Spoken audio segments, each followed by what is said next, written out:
You're listening to episode 138 of the D6 podcast. I don't know anything more important in our society or in the kingdom of God than to help the church, help the family. Discipleship is not an event, it's a way of life. And one day it just hit me that discipleship at home was not about doing more. It was about inviting Christ into what we were already doing. The goal of family ministry is not families sitting on the couch holding hands and singing Kumbaya. The ultimate goal is families that love God, love people, and make disciples of all peoples. So that's why you're here. You're here to say 1 hour a week, as significant and as awesome as it is, we know that it's not enough and we want to be intentional with every hour. You're listening to the D6 podcast. Here's your hosts, Ron Hunter and Jeremy Lee. This is the family ministry podcast that loves Christmas and helps connect church and home. We have certainly been talking about Christmas a lot lately, haven't we? Well, because I love Christmas, don't you? I do enjoy Christmas. Good. I don't rate it as high as you do as far as that getting into it in October. Well, But now we're close it's time. enough now. Yeah, I'll start listening now. Yeah, because it's like a week away. That's right. It's almost too early. Oh my goodness! Stop I know, that bah mess. humbug. We're Here's yin and yang on this show. Leneita Fix is our guest today. We know Leneita; she's a friend of the podcast. Yes, she is. And not only is she a friend, she's an author. She's spoken at the D6 conference like many of our guests do. Mm-hmm. And, you know, I don't know. I'm always, when I'm talking to Leneita, something is said by her, and I just have to pause and mull it over. I almost want her to go, time out. You just stop talking. I need 5 minutes to think about your last phrase. Yeah. Are you around people like that? Yeah, I don't think like that at all. But I've done so many interviews with Leneita that I know she's deep. But you're right. You're totally right. Yeah. And just, I don't know, there's just that pause and think through. Like many of our speakers, they just drop these thoughtful bombs out there that go, wow, that just exploded everything I'd ever thought about, mixed it all up, and now I got to put it back in order. And speaking of bombing, the last part of the podcast is just me and you. So what a segue to us. But you may be right. But they're going to want to hang on to hear the first part. So all right, before we just enlighten you ourselves, let's be enlightened by Miss Leneita. She's going to talk to us about the questions that parents are asking and the answers that you can offer as they go through the parenting journey. Really great interview. We'll be listening to it right after the break. Talk to you then.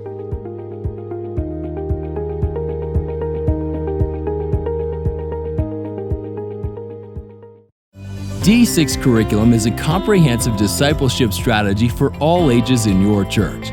Solid biblical content teaches wise decision-making, and the curriculum emphasizes a biblical worldview. Each quarter of D6 Curriculum contains 3 studies, 1 Old Testament, 1 New Testament, and 1 special topic study addressing cultural issues, apologetics, and Christian living. D6 is great for use in life group, small group, or Sunday school. D6 Curriculum is affordable and easy to use. You can order teaching materials in print or digital format. See how D6 Curriculum gets every age on the same page at d6family.com.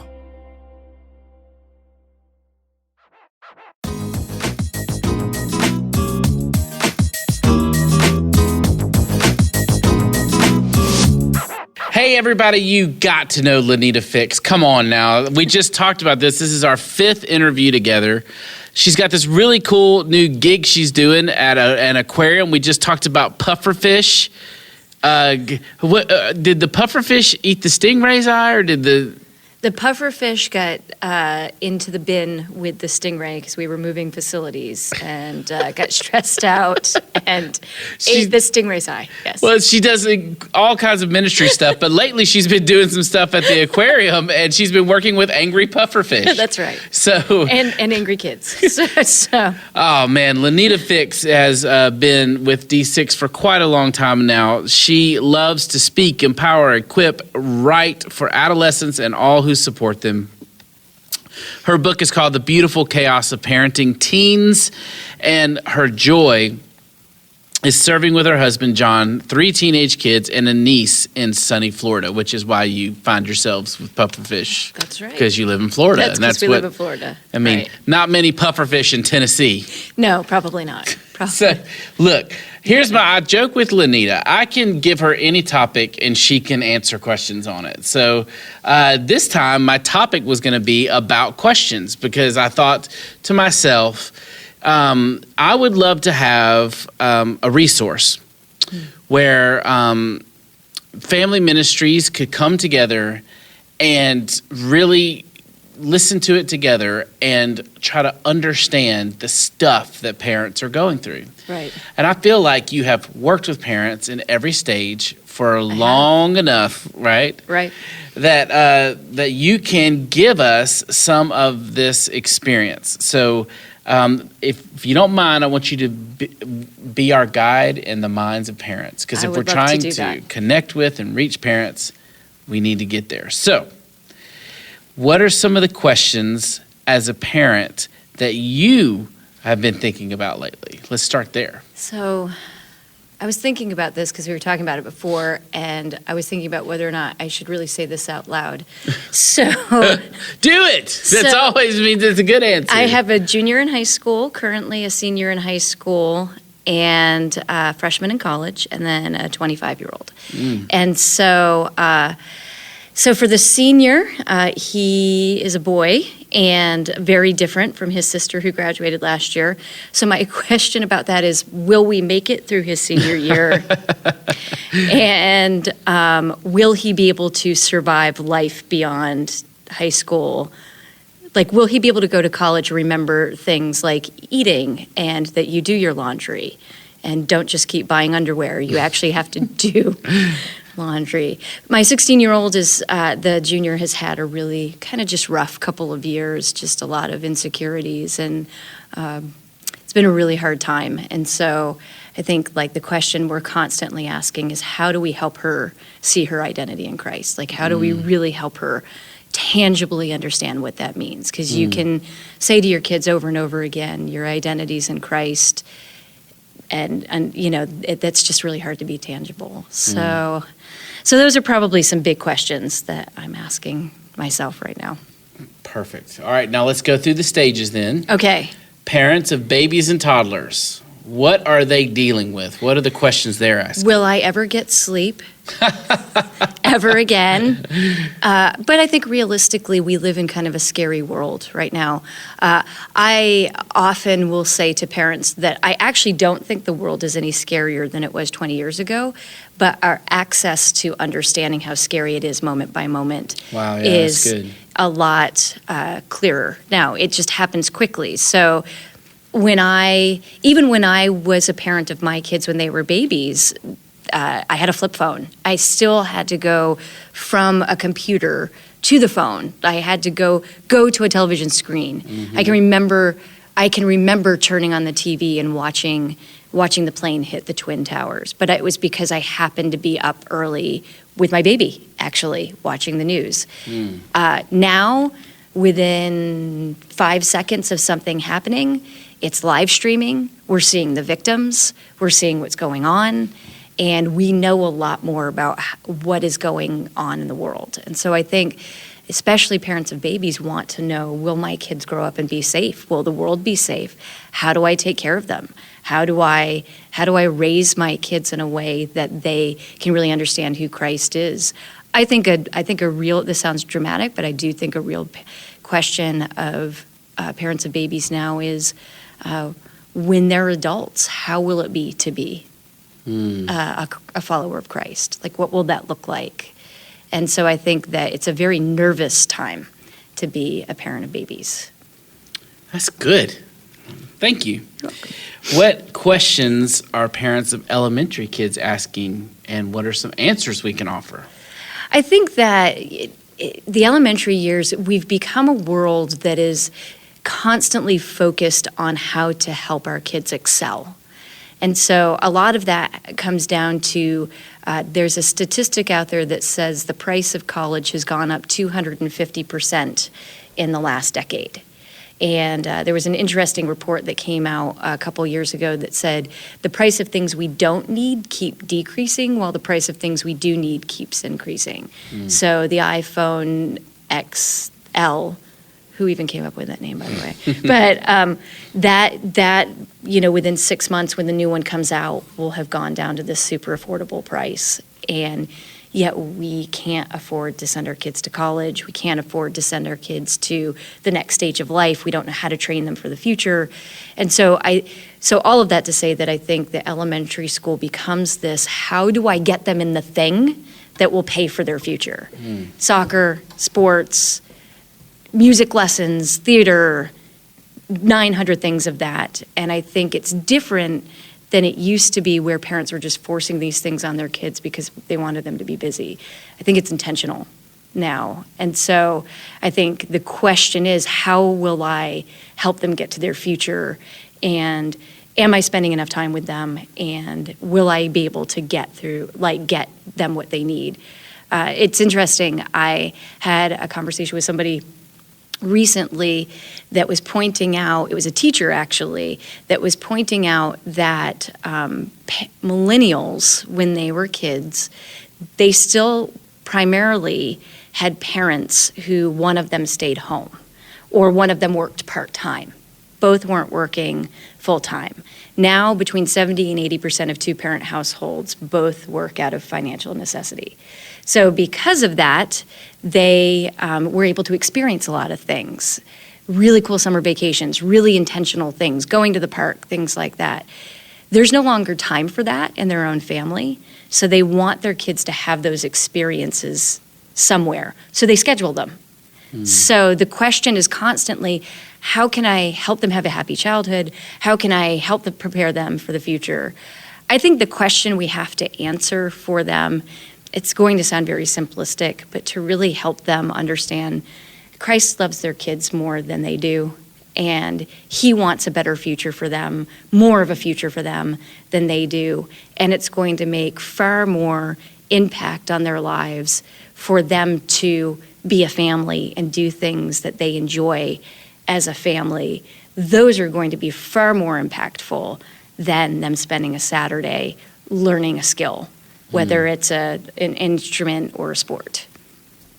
That's good. All right, parents of middle schoolers, which I am one now.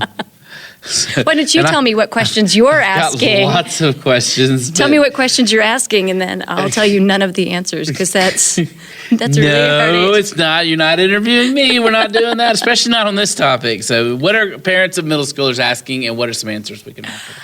So middle school, I always joke that middle school is like, the seventh level of hell. Like, it's this really awful time where they're not kids anymore, but they are kind of grieving the loss of their childhood, but they don't realize that's what's going on. They don't realize that really what's going on is this kind of fear of growing up, that they can't be carried to, they're too big to be carried to bed anymore at night, and they're wondering, how is my relationship going to change? And I know when my kids entered the teen years, one thing that they actually told me reflectively was that they hated hearing that they were going to get to their teen years and rebel and hate us. Like, they hear that a lot in middle school. Because I think one of the big questions of parents of middle schoolers is, okay, what happened to my baby? I've often joked about how I wanted The Beautiful Chaos of Parenting Teens to be named when my baby got eaten by puberty. So, because that's basically kind of what happens during these years. And so I think the question as parents that become is, what happened to my baby? Will they ever come back? Who is this? Who's this creature living in my house? And you get little glimpses of them again, and then it goes away. And so I think what I would say to the middle school parent is, stick it out. What I would say to you is, stick it out. Keep doing those things that you love to do with your kids. Be tenacious. Don't give up. I think what happens during the middle school years is this tug of war begins to happen of them wanting theoretically to assert their independence, but not. And so it becomes this tug of war sort of thing of what do I do? And then we still want them to be babies, and so, or young, or do those things when they were little. And so we enter into this tug of war. And I think what we have to do, what I would say to you is be tenacious. Don't let your kids back down. Don't let them back into their rooms. Don't let them overconnect to their devices. Don't let them tell you that they're going to spend all of their time at their friends. I hear too many parents say, well, I've got to throw up my hands. That's what they want to do. I have to do it anyway. We don't. We're still the parent. I know we're going to get to talking about the college age, but I just said to my daughter who's a freshman in college who keeps apologizing to me for asking for help, I didn't expect to stop being your parent when you went off to college. I expected it to change, but at no point, you may have expected that you were going to be uber independent and not need me anymore. I'm going to be your parent till you die.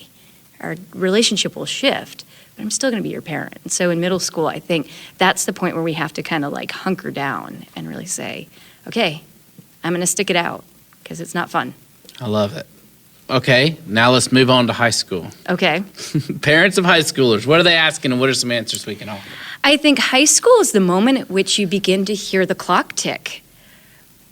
I think the question we start asking as parents because the clock, you're closer to them leaving home, whether they're going to go to college or go have a career or go take a gap year or whatever the thing is, you're closer to them leaving home than you are to them being babies now. And so I think we begin to wonder, will they leave our home well? The question I'm having about my son, will he be able to survive? Will he find the cafeteria? Because there is food there for you. So I joke about it, but he's a really good kid. So I think those are that wrestling match. And so you begin to kind of almost hyperventilate about, is it too late? Have I done enough? Did I prepare them for the real world? Are they going to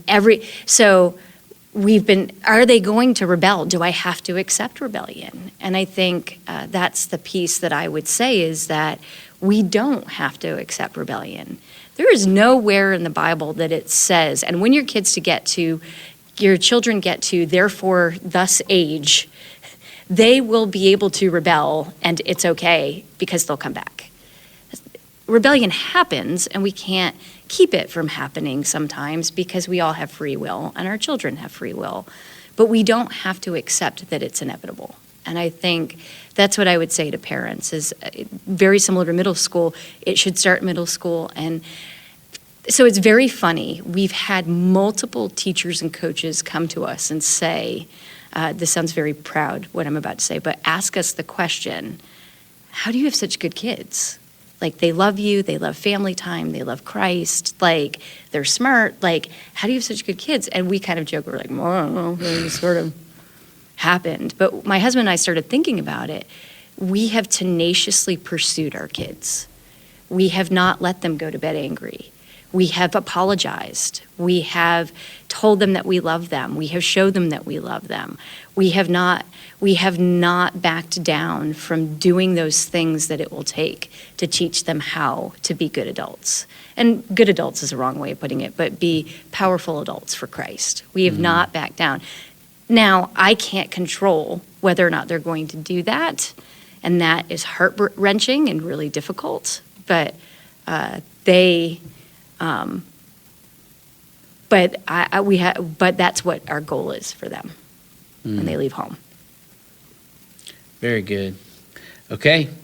Now you can talk about college. College students. What are parents of college students asking, and what are the answers we can offer? So I feel like all of us who have sent our kids off to college have said the same thing in these like secret like little forums with each other.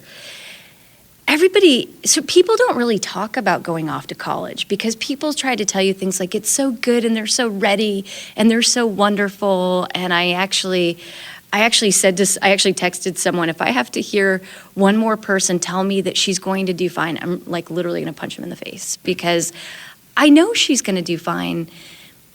This is what I would say. It's okay to grieve that your child isn't a baby anymore and has left home. Now I'm going to get all weird and like teary-eyed. I didn't expect to grieve, but it's natural. Grieving is natural, and I didn't grieve her leaving home. She is going to be tremendous. God has tremendous plans for all 3 of my kids. I grieved that she doesn't live with me anymore. I just miss her. I'm going to miss all my kids. I love sitting around the dinner table with them. I love being goofy. I love that my kids, we live in a day and age where you have to work really hard as a teenager to go out in the world and present yourself in perfection. And I love that I get to see who my kids are, even when they don't get to do that in the rest of the world. And I think that's what I would say. It's okay. You're going to cry. You're going to cry through their senior year. You're going to cry when you drop them off. You're going to cry weirdly, uncontrollably when you hug them and say goodbye to them. Let them go. I think I know some parents who kind of have forced their kids to live at home using finances as an excuse because they're afraid of a scary world. I would say the same thing to them as I would say to the parents of younger kids. Jesus loves your kids more than you do and wants more for them in life than you do. Let them go, but it's okay. And you know what? They still need you. They still, I think, like I was saying before, my daughter, she keeps apologizing. I'm sorry, I'm so needy. You haven't ever been a grown-up before. This is new. You don't just, I think she really thought she was going to arrive on campus 1,500 miles from home and poof, you're a grown-up. You adult now. And she didn't realize she was going to have to learn how to do that too. Mm-hmm. And this is new, so. Man, I'm getting sad with you. All right. So grown adults. Okay. Parents, because these actually, I hear from them as much as anybody. They're like, we need more encouragement, more help. So parents of grown adults, what are they talking about? I think the hardest thing because we have a 25-year-old, the hardest thing, so even when they go to college, they still want to hear from you. Well, they need to hear from you at 25, but they're grown-ups, so they don't want to. So they can take your advice and not take it. So you are really frustrated because you're like, it's almost like they come and they're like, should I jump off the cliff? No. Well, if I get a parachute, would the cliff be a good idea? Still, no. Okay, well, I think I'm going to leave the parachute over here and jump off the cliff. Don't jump off the cliff. And then they're jumping off the cliff. And you're like, I don't understand what in this communication. And you're trying to tell them because you did jump off the cliff and you know what it's like. And so it's painful because they make some decisions. Our 25-year-old has made some decisions that are painful for her, not for us. They're painful for her. And it hurts me that they're painful for her and that she's wrestling through this. My husband's really good at reminding me, she's a grown-up. All you can do is coach her and love her. And then she's got to make grown-up decisions. I'm like, okay. So. Man, you just took us from birth to adulthood in 20 minutes.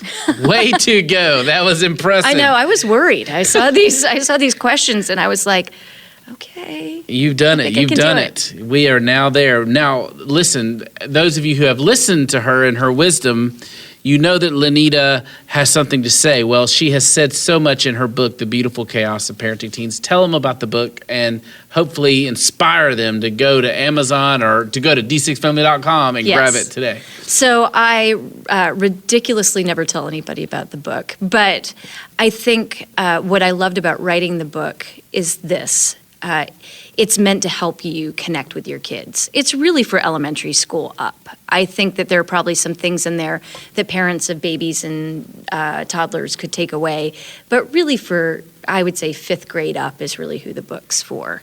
And so it just gives you really practical ways in this really busy, crazy world that we live in. How do you connect with your kids? How do you help them navigate screen time? How do you talk to them in the car? How do you even take back school projects so that, because school projects were created by the devil. So any parent who's listening to this that has had to endure a school project understands. So how do you do all of these things and really just and use them as connecting points to be tenacious, like I talked about?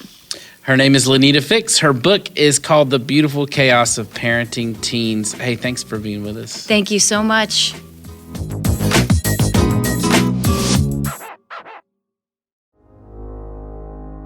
Since 2009, the D6 Conference has empowered thousands of church leaders to embrace family ministry and strengthen the connection between church and home. Reaching that many church leaders, think of how many homes and communities across the world have been impacted in the last 9 years. My family, like yours, is among them. As a team here at D6, we've had the privilege of being in Dallas, Louisville, and Greensboro, plus 5 other countries. So each year we prayerfully consider the best place to host this growing international gathering, and we have a big announcement to make. After thoughtful consideration and prayer, we are excited to announce the D6 Conference in 2019 will be hosted in beautiful Orlando, Florida. Did you hear me? Orlando, Florida. The entire team at D6 cannot imagine a more iconic city where you can see families of all ages come together, the very basis of generational discipleship. Imagine debriefing your discipleship strategy on Tom Sawyer Island in the heart of Magic Kingdom. Or take a day at Universal Studios to dream of what your church could do in family ministry. The conference will be hosted at the state-of-the-art Marriott World Center. You gotta check this place out. It's both beautiful and offers fun for your entire family ministry team. So come spend some time away from your daily routine in an affordable city and convention center designed for your family. The D6 Conference is the conversation, Orlando is the venue, but your team brings the chemistry. The D6 Conference always provides world-class learning, networking, and access to family ministry resources. And now we get to do that with you in a brand new way. We can't think of a better place to host the D6 Conference. So lock the dates in your calendar, and we'll see you and your team here in Orlando in 2019.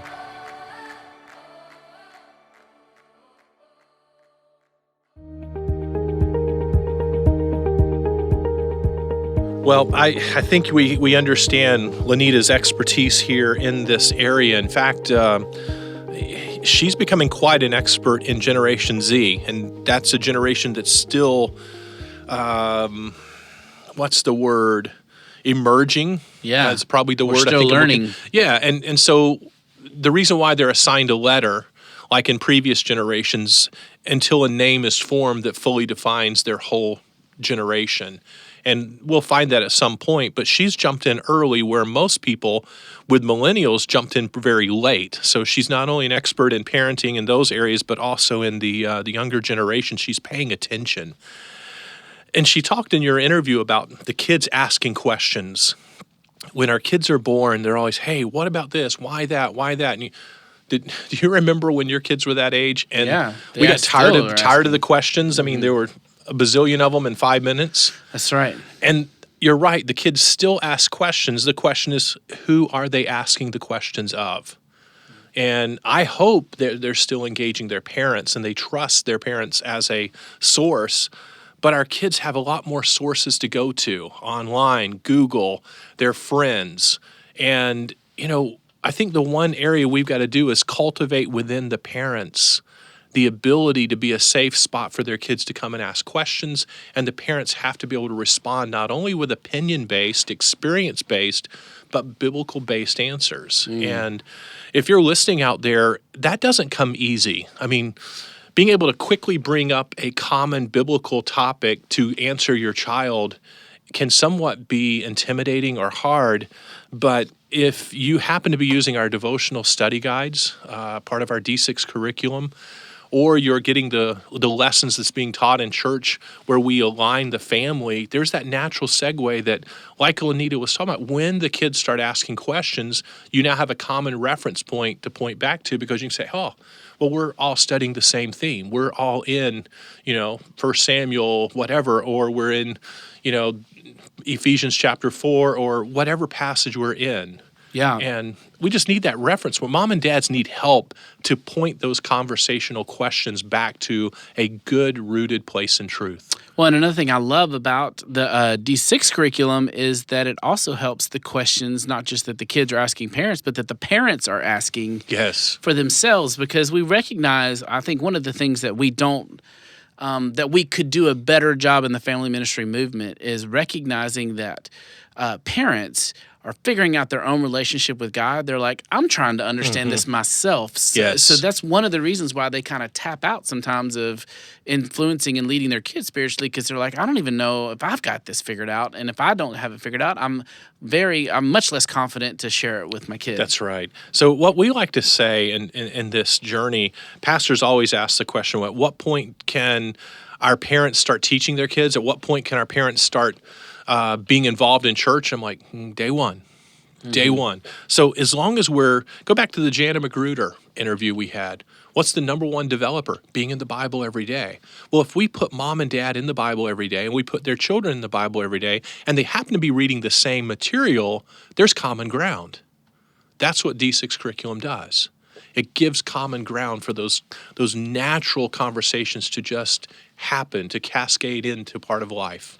Okay, so we have just a few minutes left, but on the way out I want to make sure that anybody who hears that and you kind of put a bug in their brain and they're like, okay, I'm a little interested. If I don't know anything about D6 curriculum, but I am interested, where do I go to kind of get some questions answered? Yeah, absolutely. Just go to d6family.com, go to the curriculum section. Check on the curriculum section, and then underneath that, you're going to find devotional study guides. They're like magazines. And the reason why I think this is really important towards the end of the year, I know many of us set goals and say, and I think gone are the list of, here's 10 things I want to do. I think everybody has one or two things they really want to work on. And while we may not call them resolutions, the closing of a year is always reflective. And we think, man, I could have done a few things differently. I'm going to challenge you to think about how to connect with your kids conversationally, to, like Leneita said, be available to have answers, even though you don't have all the answers. Be available to engage those questions. And so if you go to the website, you can download a sample, take a look at what it's like, or you can go ahead and order the magazines for the remainder of this. They come in 3 months. So you order one, it lasts for 3 months, and then you order another set from there. I love that, because that gives somebody a chance to kind of try it out, and they don't have to commit.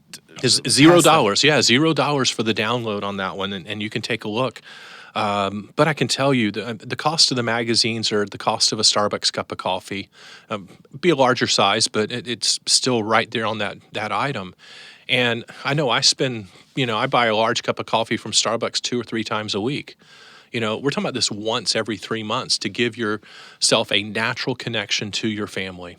Perfect. Well, hey, hope you guys are having a restful holiday season, and I hope you guys have a Merry Christmas. We're actually going to release a podcast the week of Christmas. We don't expect everybody to stop opening presents to come and listen to our podcast, but we want to make sure we get it out there so that you can look back on it, and maybe while you're chilling outside or in the snow, shoveling snow in your driveway. That's right. And it's an appropriate topic. You want to tell them, kind of tease this and let them know what we're going to talk about there? Oh, yeah. Lydia Randall will be with us. Now, Lydia kind of has made it her mission to help us connect our faith to the holidays that we have. And we actually have a podcast, episode 82, where Lydia talked about Thanksgiving, Christmas, and some of the major holidays. But this is almost like a sequel to that interview, the one we're going to be sharing next week, where we talk about some spring-based holidays that you can get into, Father's Day, Mother's Day, July 4th, and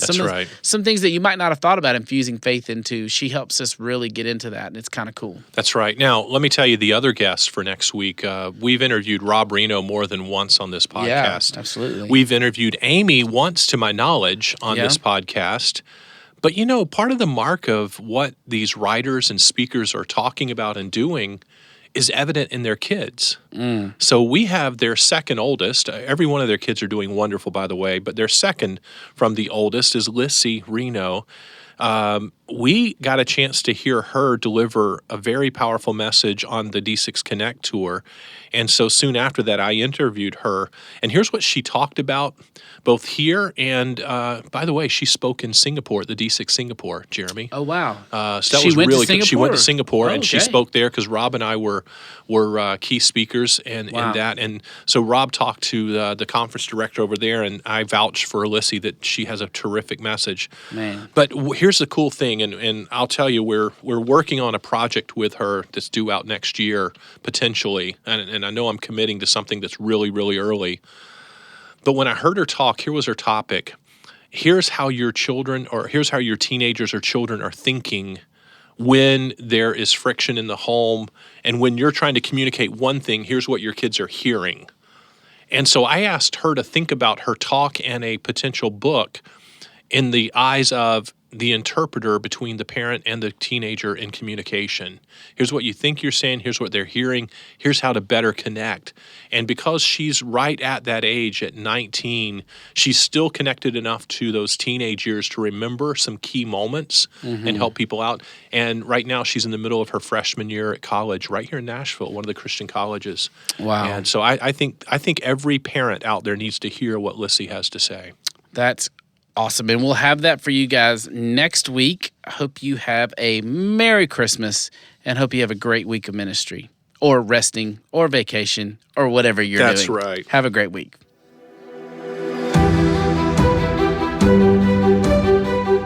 You've been listening to the D6 Podcast. You can learn more about D6 at d6family.com.